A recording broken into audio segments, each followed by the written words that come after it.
também diz: tu és sacerdote para sempre, segundo a ordem de Melquisedeque. Percebam, gente, não existe mais levitas hoje, porque Deus lançou fora por causa do pecado. Quem é o sacerdote de hoje? Jesus somente. Os pastores não são sacerdotes, presbíteros, os diáconos. Só existe um sumo sacerdote, que é o Senhor Jesus Cristo. Por isso não tem levitas hoje. Com a destruição do templo, então vejam, primeiro Nabucodonosor destruiu o templo de Jerusalém. Quando ele destrói o templo de Jerusalém, a partir desse momento, não se levanta mais um rei da tribo de Davi. Os sacerdotes passam agora a exercer duas funções, de política e religiosa. Tanto é que no tempo do Senhor Jesus Cristo, tudo era resolvido através do sumo sacerdote. Procura o sumo sacerdote, porque não tem mais os filhos de Davi como rei. Os sacerdotes estavam governando. Mas no ano 70 da nossa era, Tito, o general Tito, destruiu completamente o templo de Jerusalém, que até hoje não se ergueu. Então, até hoje, não tem mais os levitas. A profecia se concretizou contra os levitas, cessando completamente seu ofício. Mas agora Cristo, o sumo sacerdote, está à direita do Pai, intercedendo por nós.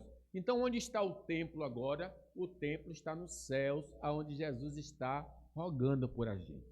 Vamos ver Hebreus 8, 1? Ora, o essencial das coisas que temos dito é que possuímos tal sumo sacerdote, que se assentou à destra do trono da majestade nos céus, como ministro do santuário e do verdadeiro tabernáculo que o Senhor erigiu, não homem. Porque quando Moisés fez a tenda da congregação, Deus disse: faça igualzinho como eu te mandei, porque ele estava recebendo uma réplica do que tem lá no céu.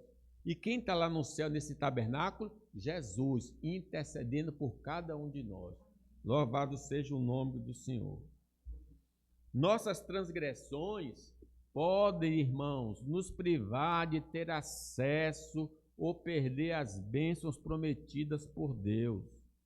Israel, que foi liberto pelo Senhor do cativeiro egípcio, pelo mesmo Deus, foi proibido de entrar na terra prometida devido a seus vários pecados contra o Senhor. Irmãos, a gente precisa examinar a nossa vida, porque Deus quer nos abençoar, mas a única coisa que impede dele nos abençoar e reter o que ele quer nos dar são as nossas transgressões. Vamos ver aí Números 14, 20. O mesmo povo que saiu do Egito, o mesmo povo foi proibido de entrar. Tornou-lhe o Senhor, segundo a tua palavra, eu lhes perdoei. Porém, tão certo como eu vivo, e como toda a terra se encherá da glória do Senhor, nenhum dos homens que, tendo visto a minha glória e os prodígios que fiz no Egito e no deserto, todavia me puseram à prova já 10 vezes e não obedeceram a minha voz, nenhum deles verá a terra que com juramento prometi a seus pais. Sim, nenhum daqueles que me desprezaram haverá. Porém o meu servo Caleb, visto que nele houve outro espírito, e perseverou em seguir-me, eu o farei entrar na terra que espiou, e a sua descendência a possuirá. Sabe quantos homens de 20 anos para cima existiam naqueles dias? Mais de 600 mil homens. Deus disse: esses homens todos vão morrer porque me desobedeceram. Só 2 homens se salvaram, Josué e Caleb, porque obedeceram ao Senhor.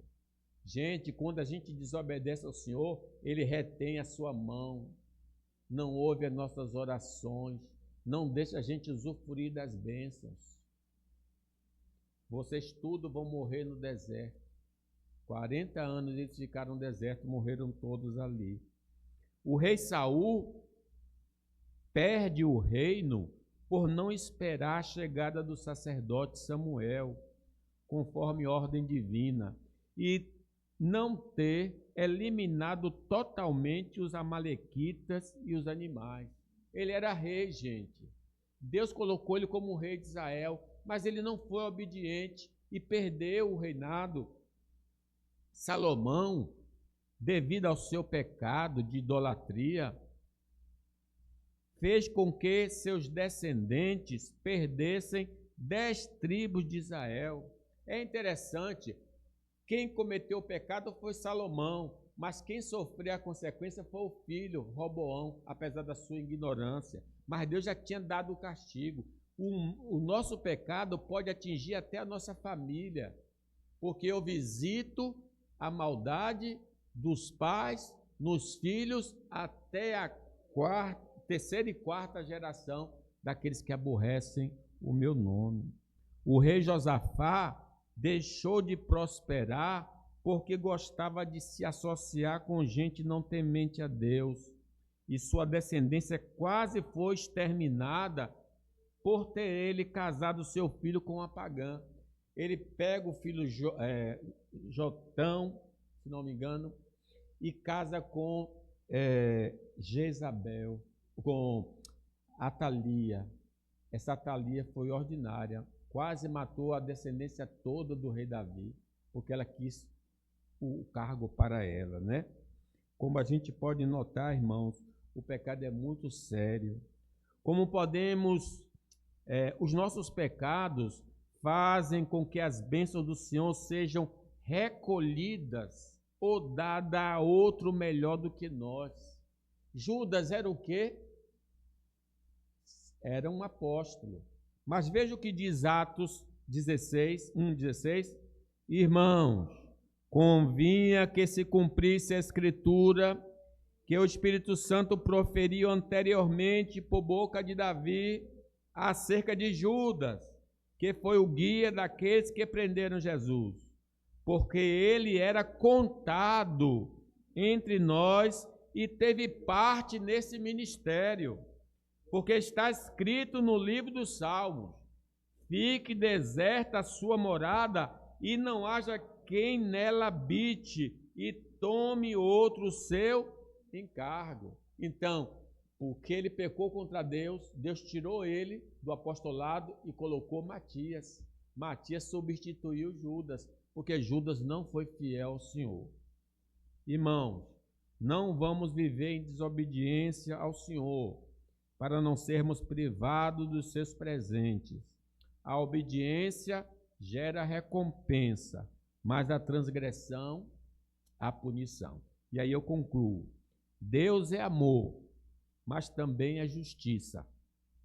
Se não queremos ser penalizados, devemos nos submeter voluntariamente aos mandamentos do Senhor. Agrada-te do Senhor e Ele satisfará os desejos do seu coração. Vamos ficar de pé.